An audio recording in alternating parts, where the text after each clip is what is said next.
Storage units. One of the useful features of NetBackup is being able to manage similar devices as a single group, called a storage unit. NetBackup supports 4 different types of storage units. Now, the first storage unit type is the Media Manager storage unit. Media Manager storage includes devices like tape and optical drives, as well as robots. Now, it's the Media Manager's responsibility to control the mounting and allocation of the media into volumes, and we'll talk more about volumes throughout this video series. Now, next we have disk storage, which, as the name would imply, uses hard disks to archive your data into directories. Now, due to the flexible nature of hard disk media, this is a pretty cheap way of getting fast, reliable backup storage, and of course, it's fast to restore the data in the event of an emergency. Now, next we have NDMP, or Network Data Management Protocol storage units.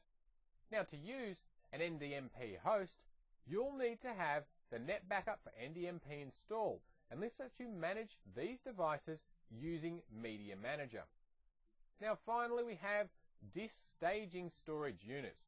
Now, disk staging is a 2-part process where the data is ordinarily backed up using a disk staging storage device unit, and later this data is then backed up onto a second device, which is typically a tape device. Okay, so let's get started and create our first storage unit. So in our NetBackup admin console, we'll come over here to the left-hand side and we'll expand NetBackup Management, and we'll select Storage Units. Now, in the right-hand side of our console, you can see we don't have any storage units defined, so to create a new one, we could either right-click in this window here and select New, and this will allow us to create a new storage unit, or if you prefer, you can come up here to the Action menu and select New, and from our Flyout menu, you can either create a new storage unit or a new storage unit group container. Now, in fact, if we come over here to the left-hand side and expand storage units, you can see we do actually have a storage unit group container already by default, and this is where we'll define our groups, but we'll get to that later. So back in our right-hand side, we'll right-click and we'll select New. Alright, so we're creating a new storage unit, so the first thing we're going to have to do is give it a name, so I'm just going to call this one Test. Now, next we'll need to tell our storage unit where the media server is, and of course you can see that this defaults to our current media server, which is DC. Now, if you do have another media server on your network, you can click on the Browse button and locate it, or simply just type in the name of the server here. Alright, next we get to choose what type of storage unit we want to define, and we've talked about the different types here. So we could choose from a disk unit, a disk staging unit, Media Manager, or NDMP. So let's say we're planning on adding a tape drive here, for example. We could choose Media Manager, and then we can define the properties for our device. Or if it's a hard disk you want to back up to, you'd choose disk, and so on. Now, for my purposes here, I'll just select disk. Now, the next checkbox here, On Demand, is used to define whether the device we're configuring is always available. And this is the default if we're using a hard disk, or if we uncheck this box, it's only available when a schedule or policy has been configured to allow this device to be used. So in other words, where this would be useful would be, say, if you had a group of tape drives and you only wanted to use them at certain times, say for backups during the day, and you have another set of drives for overnight backups. In this scenario, we could uncheck this box, and those drives will only be made available to NetBackup at the times you specify in the schedule or the policy. Okay, in the next field we can define the path to where our disk backups will be stored, so we can either type in the path manually or click on the Browse button and go to the location of where we have our backups we want to store. And I've got a folder here called Backups, so I'm just going to select that and click on OK. But in the real world, you'll certainly want your backups to be stored somewhere other than your system drive, but for my purposes here, this is fine. Now, in our maximum concurrent jobs field, we could specify the number of backup jobs that NetBackup can send to our disk unit at the same time. Now, as you can see, this defaults to only one simultaneous job, but we could change that if we like. But just be aware that if you do change this back to 0, then this will disable this disk unit altogether. Now our final option here is to set the maximum fragment size, and this is useful when backing up to disk units particularly, mainly so you don't exceed the fragment size set by your operating system. Now the default is 2000 megabytes as you can see here, and this is the maximum disk fragment size, but we could set this to be as little as 20 megabytes if we prefer. Alright, well I'll leave these defaults as they are, and we'll click OK. And we'll right click again and we'll create a new storage unit. Now this time we'll select the storage unit type drop down box, and we'll take a quick look at some of the other options we have with different types of storage units. Okay, we've seen disk units, so the next option we have here is disk staging. Now as you can see, the options we have here below are the same with the exception of this disk staging schedule button. Now here is where we can set up a schedule for the second phase of disk staging.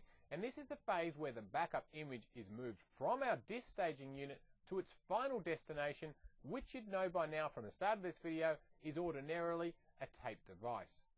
So on our default tab here, the attributes tab, you'll note here that we don't actually have a name. So if I click cancel and just enter in a new name, in fact I'll just call this one test2, and we'll go back and click on our disk staging schedule button. Now you can see that we do actually have a name populated here.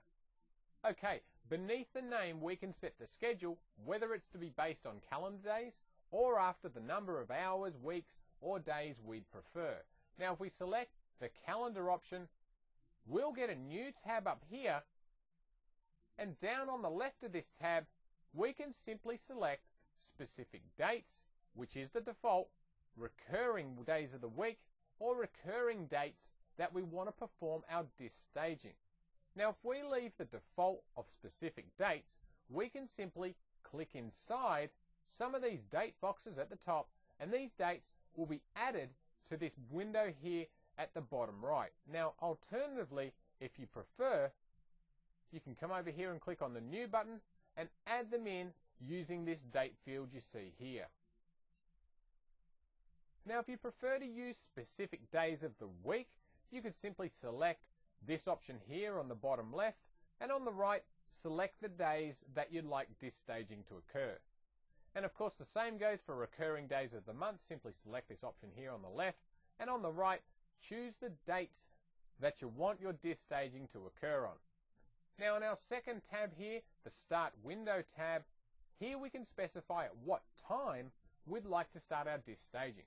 Now whereas before we looked at the days or dates that disk staging would occur, here we're concerned with what time of day will actually start the disk staging process moving. Now we can select our preferred time by either clicking the left mouse button and then dragging our mouse over the top part of this window here. And in fact, if I move this mouse around, you can see our times change. Or if you prefer, you can come down here and specify a day and a time using these drop-down boxes here. Now our final tab, the Exclude Dates tab, is where, quite obviously, we can select dates we wish to exclude from participating in disk staging. And the process is the same as we saw in our Calendar tab. Simply select the dates from the top here, or we could select the New button and then choose the dates that we wish to exclude. Okay, well let's go back to our storage unit window, and the next option we have is Media Manager. Now as we know from the discussion at the start of this video, Media Manager storage units utilize tape or optical devices for backup. Now here we can see which storage device we'll be using, and if you have more than one device, you'll be able to select it from this drop-down box. Now because my tape device here is a standalone drive and not a robotic device, you can see here that we're told our robot type is none, but of course if you are using a robotic tape device that's supported by NetBackup, then you'll see the make and model of the device listed here, as well as the density and the robot number. Now we can also choose the number of drives that we can use concurrently for our backups. Now this should go without saying, but if you only have a single drive in your system, then you'll leave this default here at 1. But if you have more than one drive available, then you can select more drives here, but obviously only up to the amount of drives that you have connected. Now we can also select the number of backups that NetBackup can multiplex onto a single drive, and this feature allows NetBackup to receive multiple backups from one or more clients and send these backups to a single drive in your storage unit. And finally, we can specify the largest fragment size we'll allow NetBackup to create when storing backups, and we've already spoken about this. Okay, if we go back to our drop-down box here, the only other option we really have is to specify an NDMP host, and the only real addition we'll need to provide here is the name of our NDMP host. Alright, well, we'll cancel this now, and we'll come over here to the left-hand side of our NetBackup console, and we'll select Storage Unit Groups. Now on the right-hand side of our console, you can see we don't have any storage unit groups defined, so we'll right-click and we'll select New. Now creating a storage unit group is incredibly easy. All we need to do is give our new storage unit group a name, and I'll just call this one Group to make it easy to identify. And our final step is to add in any storage units into our group. So down the bottom here you can see the test storage group that we created a moment ago, so we'll select that and then we'll click the Add button, and this will move our test storage unit into our new storage group here. Of course, if you make a mistake here, you could simply highlight your storage unit and then click Remove. Now, by the way, as a little side note here, if you do attempt to create a storage unit group with the same name as an existing storage unit, well, you won't be allowed to. So I'll quickly illustrate this. I'll just create a storage unit group with the name of Test, and you can see I have a storage unit with the name of Test, and I'll click on OK, and there you can see that we're told we already have a storage unit and our group can't have the same name. Alright, so I'll just go and change this one here to Test 2, and I'll go and add our storage unit into our storage unit group and then click on OK. And then we can see our new storage unit group has been created. Alright, in this video we've looked at storage units and storage unit groups. Now these storage units are great because they allow you, the NetBackup administrator, the flexibility of applying policies to a group of similar devices. And we'll see more about applying policies in our next video, so we'll see you there.